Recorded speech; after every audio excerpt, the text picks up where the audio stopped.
May I come in, sir? आइए। नमस्ते sir. नमस्ते मैम। लीजिए, बैठिए। Thank you sir. क्या बनना चाहती हैं? Sir civil servant sir. Civil services, ऐसी कोई वैकेंसी तो है नहीं? Sir civil servant sir. Civil servant की भी कोई वैकेंसी नहीं है। सर उसमें लोक STM। सेवा आयोग ने जिन पदों को विज्ञापित किया है उसमें जो आपने नंबर 1 पर रखा हो जिस पद को, उसके लिए बताइए ना। Sir STM। SDM का भी कोई पद नहीं विज्ञापित है।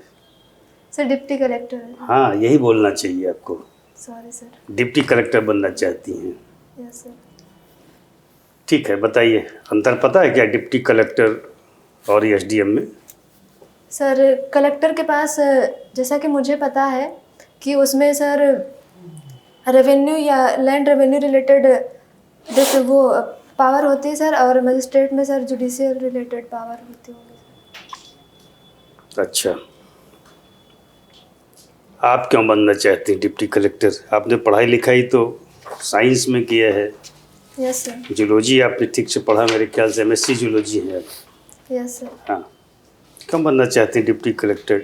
टीचिंग में जाना चाहिए था, आपके तो परसेंटेज भी अच्छे हैं।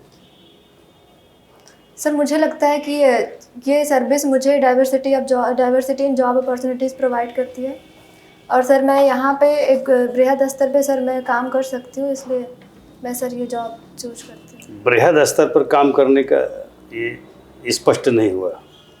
सर जैसे कि यहाँ पे मैं ज़्यादा लोगों को प्रभावित कर सकती हूँ अपने काम से सर, तो ज़्यादा लोगों के साथ सर्विस कर सकती हूँ। टीचिंग में बहुत सारे बच्चे सामने बैठे रहते हैं। सर टीचिंग में मुझे सिर्फ टीचिंग तक ही हम लिमिटेड रहते हैं सर, और यहाँ पे हर स्फीयर में हम अपनी सेवा दे सकते हैं। ठीक है, अपनी कुछ वीकनेसेस बता दीजिए। सर मेरी वीकनेसेस हैं सर, मैं ज़्यादा वर्कोहॉलिक हूँ सर, और जिसकी वजह से मैं अपने डाइट वगैरह का ध्यान नहीं रख पाती हूँ, और सर दूसरा है मैं बहुत ज़्यादा सेंसिटिव हूँ सर। ठीक है ये लगता है सर। आपने ये कहा कि टीचिंग में सिर्फ टीचिंग तक कन्फाइंड रहते हैं हम। हायर एजुकेशन में तो अपॉइंटमेंट लेटर में ही लिखा रहता है कि teaching and research, and there is infinite space in researches. Sir. तो आप ऐसा क्यों सोचती हैं कि वहाँ जाते तो केवल क्लासरूम तक कन्फाइंड रह जाते? सर रिसर्च का बहुत स्कोप था। जी सर, पर मुझे लगता है कि रिसर्च में एक ही टॉपिक पे हमको रिसर्च करना होता है सर। क्यों, जीव जंतु तो बहुत हैं। जूलॉजी में तो आप ठीक है, मेढक के बारे में पढ़ लिया तो मछली के बारे में पढ़ेंगे, दूसरे के बारे में रिसर्च करिए। हाँ सर, पर वो कहीं ना कहीं एक ही स्फीयर तक सीमित होता है सर। तो SDM का काम अफ्रीका प्रशासन करना तो होगा नहीं वो तो एक तहसील होगी, उसमें आपको करना होगा काम।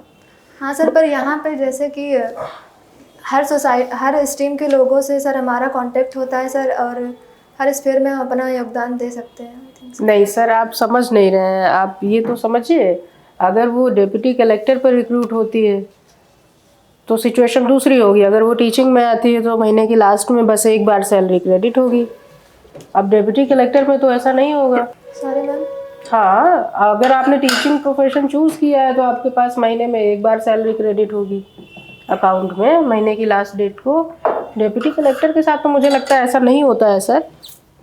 सर ऐसा नहीं है सर, मुझे लगता है कि जैसे कि मेरा जो मोटो है सर कि इसमें डिप्टी कलेक्टर में हम जैसे कि एग्रीकल्चर में या फिर एजुकेशन में या और स्फीयर में हम अपनी सर्विसेज दे सकते हैं, पर एजुकेशन में बस एजुकेशन रिलेटेड एक्टिविटीज़ ही होंगी सर। एजुकेशन में आप बच्चों को बहुत अच्छा इंसान बना सकते हैं। जो नेक्स्ट जनरेशन हमारे देश की है वो बहुत अच्छा इंसान बने, इसके लिए ज़रूरत उनको अच्छे टीचर्स की है इसमें। पर सर मुझे लगता है कि टीचिंग मेरी हॉबी नहीं है सर। ठीक है बेटा, सर पूछ रहे हैं। नहीं ठीक है, आपने शुरू में अगर ये कह दिया होता कि टीचिंग में मेरा कोई इंटरेस्ट नहीं है तो इतनी बहस ही ना होती। Sorry sir. अच्छा, पोस्ट ग्रेजुएशन तो बिल्कुल ज़रूरी नहीं है। कमीशन का एग्ज़ाम देने के लिए तो ग्रेजुएट होना आवश्यक है।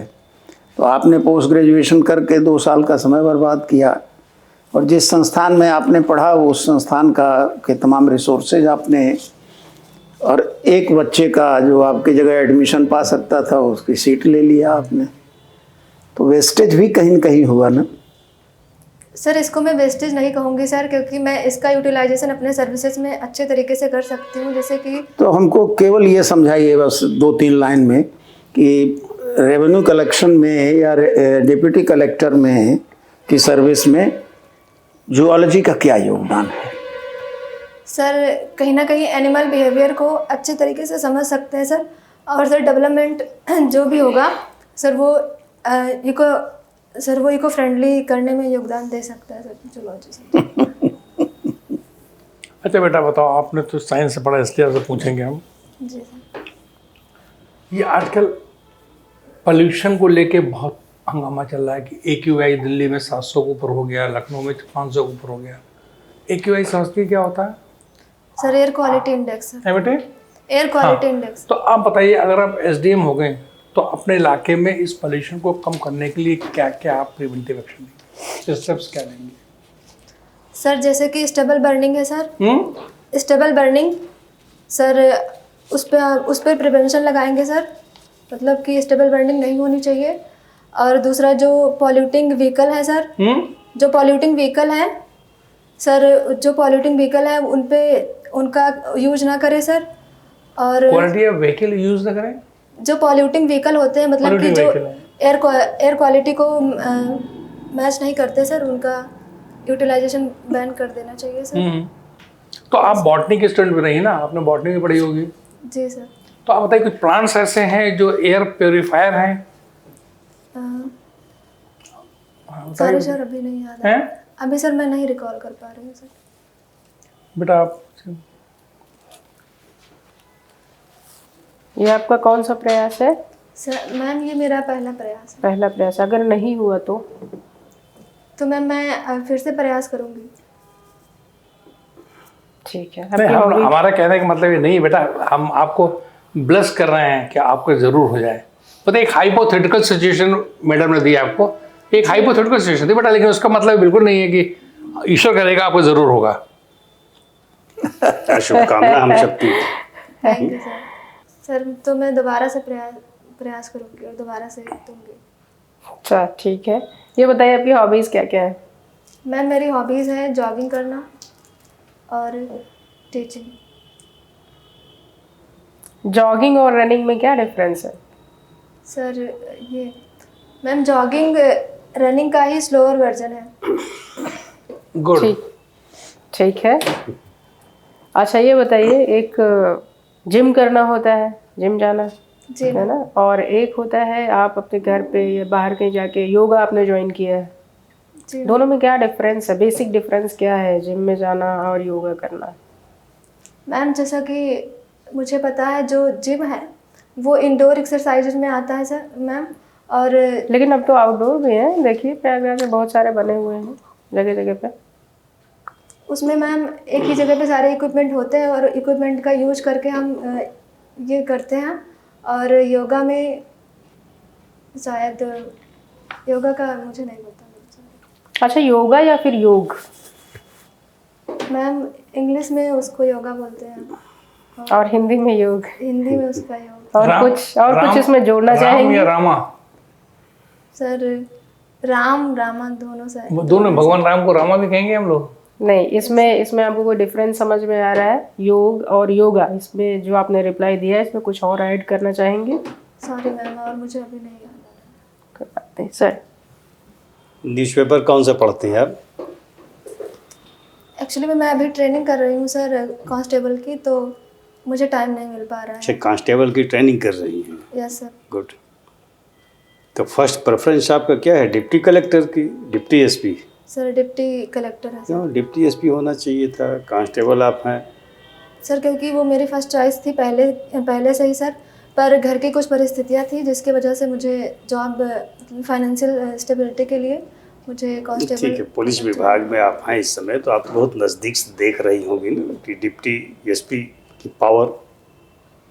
सर डिप्टी कलेक्टर कोई पहचानता नहीं, रोड पे चला जाता है। डिप्टी एसपी निकलता है तो सब देखते रहते हैं उसको, डिप्टी एसपी जा रहा है। सर मुझे लगता है कि मैं ज़्यादा अच्छे से डिप्टी कलेक्टर पद के लिए काम कर सकती हूँ सर। डिप्टी एसपी आपको जचा नहीं वहाँ कुछ। सर वो चलिए, भी सर रमज़ान का महीना चल रहा है, जी आइडिया है ना, रोज़ा जी सर। क्या है, ये रमज़ान के महीने से क्या तात्पर्य है? सर जैसा कि मुझे पता है ये शायद, सॉरी सर अभी मुझे इसके बारे में नहीं, ये अच्छे से जैसे नहीं फरवरी का महीना चल रहा है, पता। Yes sir. ऐसे एक रमज़ान का महीना, फरवरी दूसरा महीना हुआ साल का, कैलेंडर का। जी सर। ऐसे रमज़ान इस्लामिक कैलेंडर का कौन सा मंथ है? सॉरी सर अभी इसके बारे में मुझे जानना। ठीक है, चलिए, नया नवा है, 9th। ठीक है, थैंक यू सर। एक टर्म आता है इफ्तार, जो लोग रोज़ा रखते हैं तो इफ्तार करते हैं ना, सॉरी सर मुझे अभी इफ्तार भी नहीं पता है। आज एक नमो भारत ट्रेन का उद्घाटन प्रधानमंत्री जी कर रहे हैं, कहाँ से कहाँ जानी है इस ट्रेन को? सॉरी सर नहीं पता, अभी मुझे नहीं याद है सर। न्यूज़पेपर नहीं पढ़ी आज का? सर आज का नहीं पढ़ पाया। ठीक है, शुभकामना जा सकती है। Thank you sir. नमस्ते सर। नमस्ते।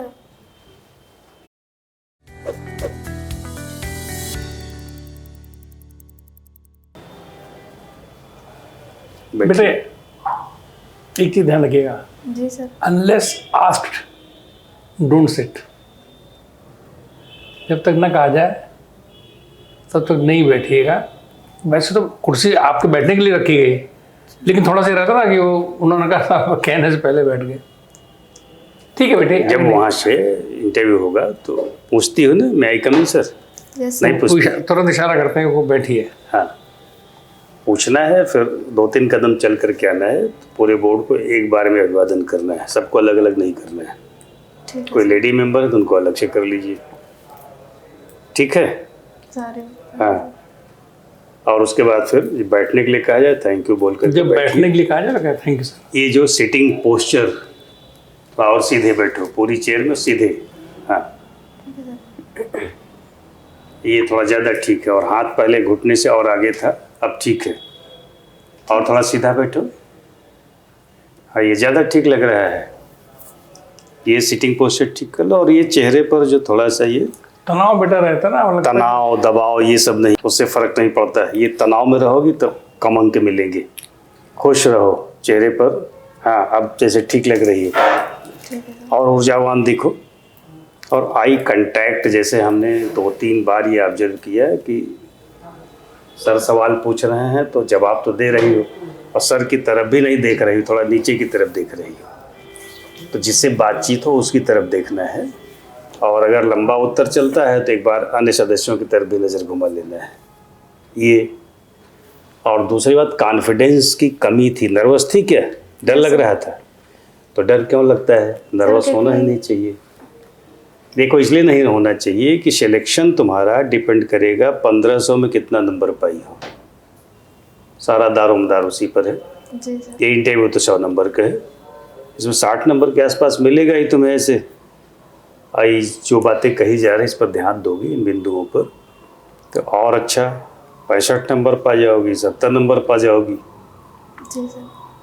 और डिप्टी कलेक्टर बनना होगा तो 50 नंबर पा के भी इंटरव्यू में बन सकती हो।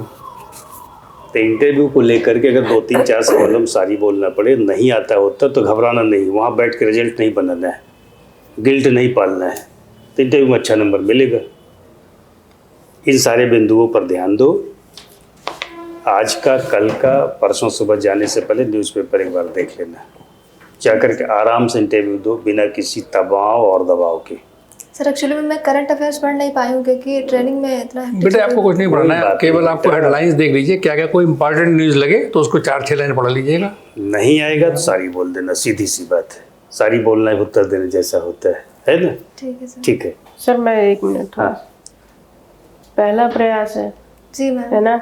ऑलरेडी एक नौकरी है आपके पास, जी। ऐसा डर नहीं किस है बात कि का बेरोजगार बेटा? है, तो किस बात का तनाव है, किस बात की टेंशन है? आराम से जाना, ठीक है? और थोड़ा सा एनर्जी के साथ में, थोड़ा कॉन्फिडेंस के साथ में एक काम कीजिएगा। आज का न्यूज़पेपर, कल का न्यूज़पेपर ले करके कोई 5 नेशनल लेवल पे जो इम्पोर्टेंट न्यूज़ है वो, और एक 5 इंटरनेशनल लेवल पे जो न्यूज़ है वो प्रॉपर अच्छे तरीके से टू द पॉइंट सारी एकदम 2-2 4-4 पॉइंट बना के उसको तैयार कर लीजिएगा, ठीक है। और इसके अलावा कुछ करने की ज़रूरत नहीं, अभी तक जितना पढ़ लिया उतना बहुत है। थोड़ा अपने डिपार्टमेंट के बारे में हाँ, जान लेना थोड़ा सा, हाँ, इसके बारे में जिस नौकरी में आप हैं, और डीजीपी का आराम से जाइएगा। और इस तरीके के सवाल जैसे मैंने पूछा कि अगर नहीं हुआ तो आप तुरंत सबमिसिव हो गए, आपने तुरंत बोला कि नहीं मैं दूसरा, इतनी जल्दी कैसे मान सकते हैं? तुम्हें बोलना चाहिए था आपको कि नहीं हो जाएगा, मैंने अच्छा किया है, हो जाएगा। I was checking your resilience, I was checking your confidence. ऐसे इतनी जल्दी नहीं मानते, ओके। थोड़ा सा तो बोलना चाहिए, थोड़ा तो अपने ऊपर कॉन्फिडेंस रखिए कि नहीं प्रीलिम्स दिया है, मेंस दिया है ना। इतनी जल्दी सबमिसिव नहीं होते। ये सिर्फ एक रेजिलियंस आपका चेक कर रही थी मैं कि आप कैरिड अवे हो जाते हो मेरी ओपिनियन से कि नहीं हो जाते। नर्वसनेस नहीं होनी चाहिए ऐसे सवालों को सुन के, okay. Do well. Thank you ma'am. बेटा अपने डीजीपी जी का नाम याद रखिएगा, डायरेक्टर इन पुलिस कौन आपके हैं, यस सर। सब याद रख लीजिएगा बेटे। नाम मालूम ही होगा। Yes sir, Raju Krishna. बस ठीक, श्री पहले लगाना बेटे, एकदम नाम मत लेना बेटे ऐसे। श्री राजू कृष्णा। हाँ ठीक है बेटे। ओके, नमस्ते सर। नमस्ते मैम।